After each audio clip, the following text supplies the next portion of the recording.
នេះខ្ញុំសង្កេតឃើញថានៅក្នុងពេលបច្ចុប្បន្ននេះប្រជាជនកម្ពុជារបស់យើងដែលគាត់មានជីវភាពធូរធារគាត់មានលទ្ធភាពគ្រប់គ្រាន់ក្នុងការសាងសង់បង្គន់អនាម័យសម្រាប់ប្រើប៉ុន្តែនៅមានគ្រួសារក្រីក្រជនដែលមានពិការភាពចាស់ជរាពួកគាត់នៅមិនទាន់មានលទ្ធភាពគ្រប់គ្រាន់ក្នុងការសាងសង់បង្គន់អនាម័យសម្រាប់ប្រើនៅឡើយ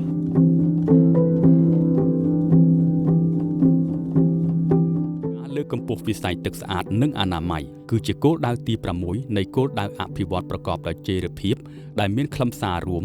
គឺចង់ឲ្យមនុស្សគ្រប់រូបគ្រប់ទីកន្លែងទទួលបាននូវលទ្ធភាពប្រើប្រាស់សេវាទឹកស្អាតនិងអនាម័យដោយគ្មានការរើសអើងព្រោះវាជាសិទ្ធិមូលដ្ឋានសម្រាប់មនុស្សទូទៅរាជរដ្ឋាភិបាលកម្ពុជានិងដៃគូអភិវឌ្ឍន៍បាននឹងកំពុងចូលរួមចំណែកលើកកម្ពស់សុខុមាលភាពនិងជីវភាពរស់នៅរបស់ប្រជាជនគ្រប់រូបតាមរយៈការធ្វើឲ្យប្រសើរឡើងនូវសេវាផ្គត់ផ្គង់ទឹកស្អាតនិងអនាម័យសម្រាប់ទាំងអស់គ្នានាពេលបច្ចុប្បន្នយើងសង្កេតឃើញថាសេវាផ្គត់ផ្គង់ទឹកស្អាតនិងអនាម័យមានការរីកចម្រើនគួរឲ្យកត់សម្គាល់ប៉ុន្តែទោះបីជាយ៉ាងណាក្តីប្រជាពលរដ្ឋមួយចំនួនជាពិសេសក្រុមជនងាយរងគ្រោះនិងប្រជាពលរដ្ឋដែលរស់នៅតាមតំបន់ដាច់ស្រយាលមិនទាន់ទទួលបានសេវាទាំងនេះគ្រប់គ្រាន់នៅឡើយទេ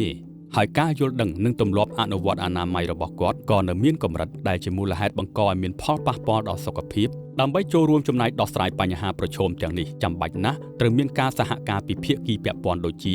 រាជរដ្ឋាភិបាលដៃគូអភិវឌ្ឍន៍វិស័យឯកជននិងប្រជាពលរដ្ឋគ្រប់រូបជាក់ស្ដែងជាគំរូដែលគួរឲ្យកោតសរសើរយើងបានឃើញថាតារាចម្រៀងដែលមានឈ្មោះបោះសម្លេងនិងទទួលបានការគាំទ្រពីទស្សនិកជនលោកស្រីអោកសុគន្ធកញ្ញាក៏បានយកចិត្តទុកដាក់ចូលរួមទាំងស្មារតីនិងធនធានក្នុងការគាំទ្រការលើកកម្ពស់ទឹកស្អាតនិងអនាម័យផងដែរដូច្នេះថាតើហេតុអ្វីបានជាគាត់សម្រេចចិត្តចូលរួមយ៉ាងសកម្មក្នុងការងារនេះសូមតាមដានការបង្ហាញពីចំណាប់អារម្មណ៍របស់គាត់ដូចតទៅសម្រាប់នាងខ្ញុំសង្កេតឃើញថានៅក្នុងពេលបច្ចុប្បន្ននេះប្រជាជនកម្ពុជារបស់យើងដែលគាត់មានជីវភាពធូរធារគាត់មានលទ្ធភាពគ្រប់គ្រាន់ក្នុងការសាងសង់បង្គន់អនាម័យសម្រាប់ប្រើប៉ុន្តែ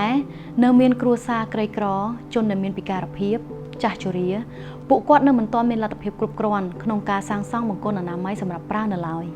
ដូច្នេះហើយទាំងនេះគឺជាការចូលរួមចំណែកជួយដល់អ្នកដែលគ្មានលទ្ធភាពសម្រាប់នាងខ្ញុំពិតជាមានអារម្មណ៍ថារីករាយខ្លាំងណាស់ដែលខ្ញុំអាចមានឱកាសក្នុងការជួយចូលរួមចំណែកបន្តិចបន្តួចសម្រាប់ប្រជាជនដែលគាត់នៅតំបន់ដាច់ស្រយាល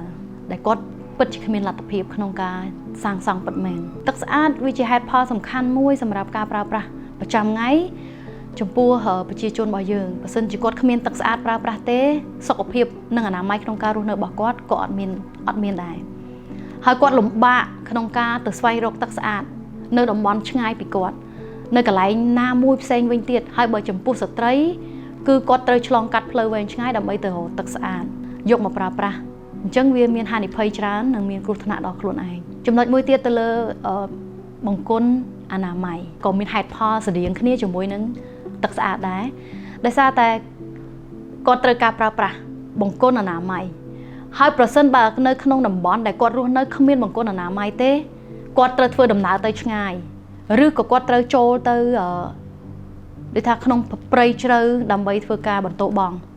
អ្នកទាំងអស់គ្នាអាចសម័យឃើញទេថាតើនឹងមានរឿងអីកើតឡើងណាចំពោះគាត់នៅពេលដែលគាត់ត្រូវធ្វើដំណើរទៅរកកន្លែងបន្តបង់អញ្ចឹងទើបខ្ញុំគិតថាបង្គន់អនាម័យគឺជាហេតុផលសំខាន់មួយសម្រាប់ក្រុមគ្រួសារនីមួយៗក្នុងការប្រើប្រាស់មិនថាគ្រួសារក្នុងផ្ទះហ្នឹងទេគ្រួសារនៅក្នុងភូមិគ្រួសារនៅក្នុងតំបន់ដែលនៅក្បែរគ្នាអញ្ចឹងហើយទើបខ្ញុំសម្រេចចិត្តថាផ្ដល់ជូននៅបង្គន់អនាម័យជូនដល់ក្រុមគ្រួសារដែលគាត់គ្មានលទ្ធភាពក្នុងការសាងសង់ជាក់ស្ដែងដូចជាមួយនឹងគ្រួសារមួយគ្រួសារដែលខ្ញុំបានផ្ដល់ជូនដែលគាត់មានមេគ្រួសារជាជនពិការភាពហើយមានកូន4នាក់នៅក្នុងបន្ទុកដែលកំពុងតែត្រូវការសម្ភារៈនិងការផ្ដល់កម្លាំងចិត្តចំពោះការសិក្សាបន្តរបស់ពួកគាត់ការផ្ដល់ជូននៅបង្គន់អនាម័យ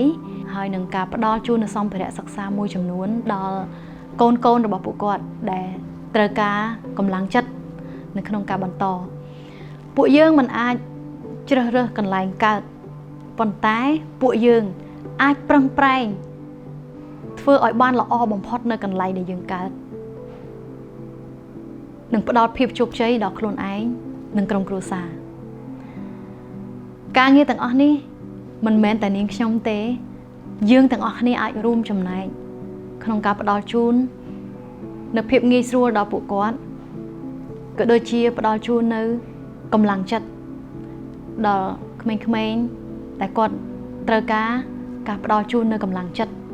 និងការលើកទឹកចិត្តសំខាន់បំផុតឲ្យគាត់ធ្វើជាក្មេងល្អធ្វើជាយុវជនដ៏ល្អនៅក្នុងសង្គមជាតិនិងផ្ដល់ឲ្យគាត់នៅការប្រឹងប្រែងបន្តការសិក្សារបស់គាត់ជាចុងក្រោយនាងខ្ញុំចង់បញ្ជាក់ថាការទទួលបាននូវសេវាផ្គត់ផ្គង់ទឹកស្អាតបង្គន់អនាម័យគឺជាសិទ្ធិមូលដ្ឋានសម្រាប់ទាំងអស់គ្នាដូច្នេះហើយនាងខ្ញុំសូមលើកទឹកចិត្តដល់គ្រប់ភាគីដែលពាក់ព័ន្ធទាំងអស់មេត្តាចូលរួមលើកកម្ពស់សេវាផ្គត់ផ្គង់ទឹកស្អាតបង្គន់អនាម័យដើម្បីឲ្យមនុស្សគ្រប់រូបនៅគ្រប់ទីកន្លែងជាពិសេសជនដែលងាយរងគ្រោះរួមទាំងជនដែលមានពិការភាពស្ត្រីកុមារនិងកម្មករចំណាក់ស្រុកមានទឹកស្អាតនិងបង្គន់អនាម័យប្រើប្រាស់ដើម្បីរស់នៅក្នុងបរិស្ថានស្អាត